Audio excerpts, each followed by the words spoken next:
Estamos de volta nesta segunda-feira falando um pouquinho sobre memória, conhecendo melhor o nosso cérebro. A gente recebe a neurologista, a doutora Maria. Mais uma vez, obrigada, viu?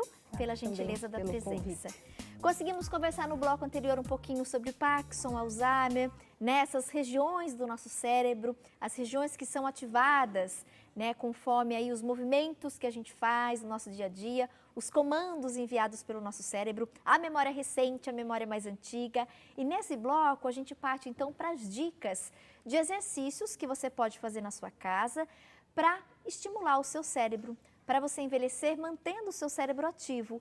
E são dicas, às vezes mudanças na nossa rotina, muito simples e que fazem muita diferença. Começando mais cedo, então como os pais podem ajudar as crianças nessa questão da memória, durante a fase escolar? A gente tem hoje muitas crianças também com déficit de atenção. Quais são os cuidados nesse momento da vida das crianças, doutora? Com relação ao déficit de atenção, é importante a gente pontuar que elas são crianças bastante impulsivas e que muitas vezes elas têm dificuldade com o tempo para estudar. Então elas se atrapalham na organização desse tempo. Então é importante para a família tentar estar presente e pontuar o quanto que ele pode ficar ali naquela tarefa.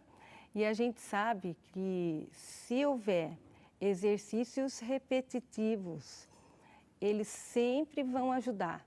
Então, exercícios repetitivos e com o tempo. A criança tem que aprender, né, obviamente depois de 5 anos aí, a trabalhar essa maior dificuldade. Então, se os pais, num primeiro momento, puderem ir colocando isso, ou, às vezes, até chamar um profissional, porque a função da mãe é ser mãe. E, muitas vezes, na hora que a mãe quer se tornar educadora, aí tem um conflito muito grande que a gente, como mãe, acaba perdendo. Então, o mais importante é a gente entender que existe ali uma dificuldade que precisa ser trabalhada.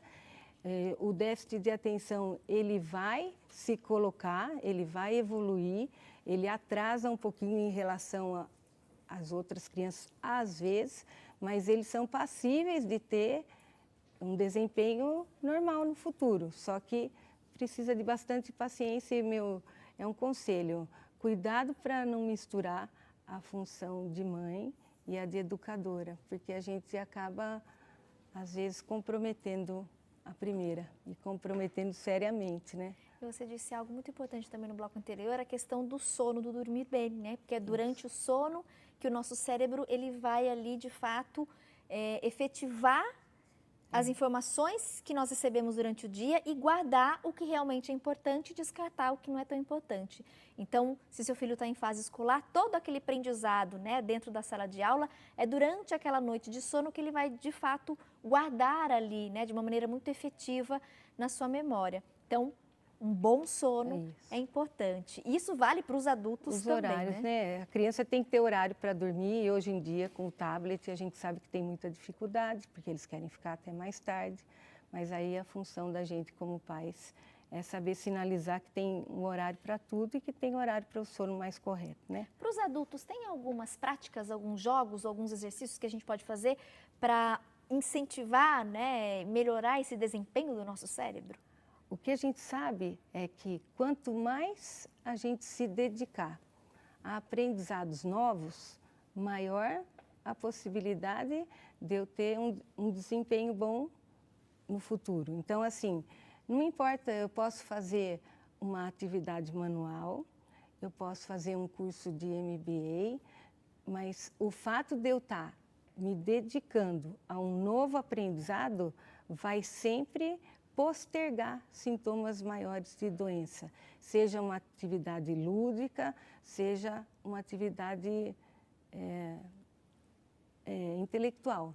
Então, por exemplo, se eu me propor a estudar línguas, vou fazer Isso inglês, mesmo. espanhol, Que bom. ou aprender uma técnica de artesanato, um crochê, um tricô. Esse aprendizado ele está sempre te auxiliando. Ele vai ajudar o meu cérebro a se manter ativo, saudável. Saudável, exatamente. A qualidade daquilo que a gente come também é importante, né? O que então, você suplementos, né? Não, é importante pigmento, que a gente sabe que funciona, pigmentos vermelhos, então frutas vermelhas, a uva, a goiaba, a melancia, a acerola, pigmentos verdes também são muito bons. A uva limpa a artéria, então é sabido isso. Quem gosta, né, insista no suco sem açúcar, né, não pode abusar do açúcar. E além, então, uma dieta que tem que ser uma dieta fracionada, evitar ficar mais do que 4 horas sem comer nada, ser pobre de açúcar, né? A água também é importantíssima, né? Hidratação, 2 a 3 litros de água no mínimo, né? Tudo isso ajuda a gente. E aqueles joguinhos, doutora, a gente sempre ouviu falar, né? Por exemplo, esses joguinhos de memória, palavra cruzada, isso então, de fato ajuda também? Se a pessoa faz aquilo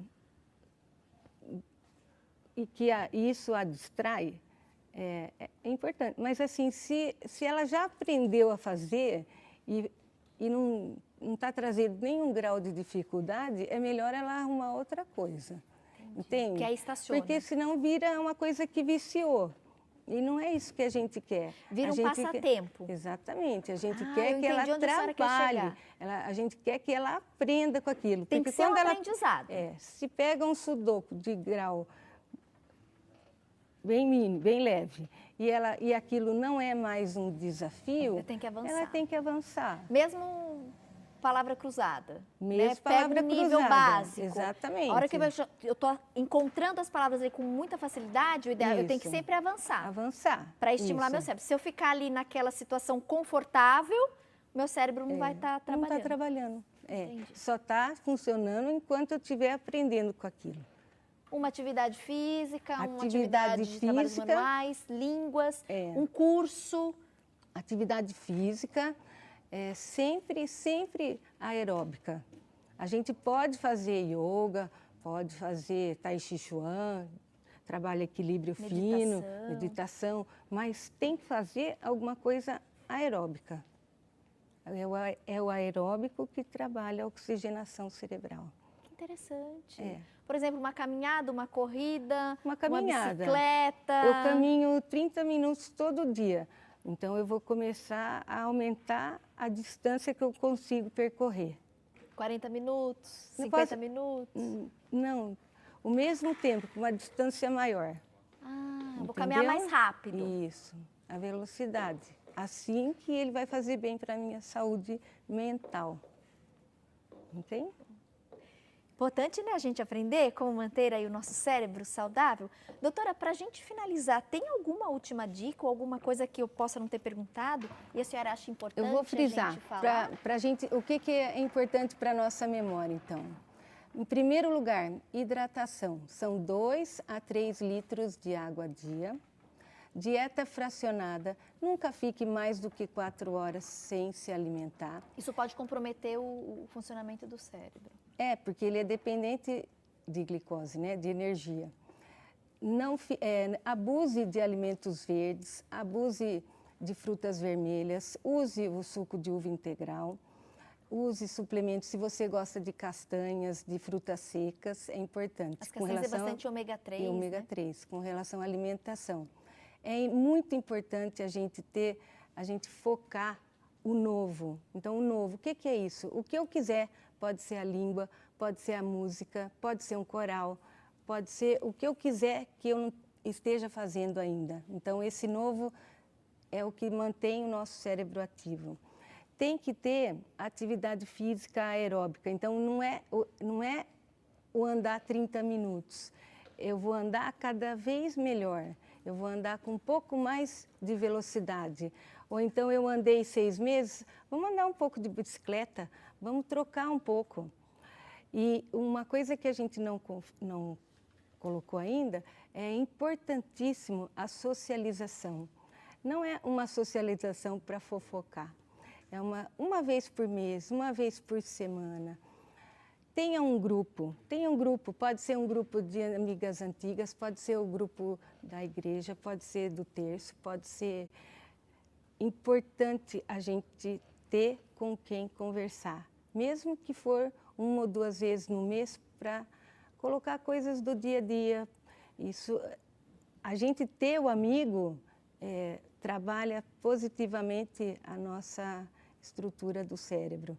E é importante também a gente se colocar sempre, até o último dia de vida, como cuidador. Eu cuido daqueles que estão comigo, sabe assim? Eu não posso, a partir do momento que a gente começa a ter uma postura muito passiva, aquela que, então, o que vou fazer hoje de almoço? Qualquer coisa.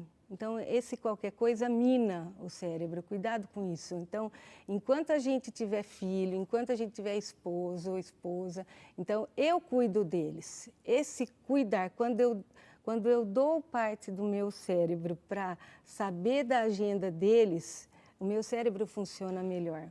Às vezes você está pensando, eu vou pensar no que eu vou fazer para o almoço. E aí, de fato, fazer esse exercício. Eu posso fazer tal mistura ou a outra. Aí, no jantar, o que eu posso fazer? Se organizar mentalmente para trazer benefícios para esse cérebro. Exatamente. É isso. Exatamente. E nunca esperar que alguém diga para você exatamente como vai ser aquilo ou não. E o horário de sono a gente comentou.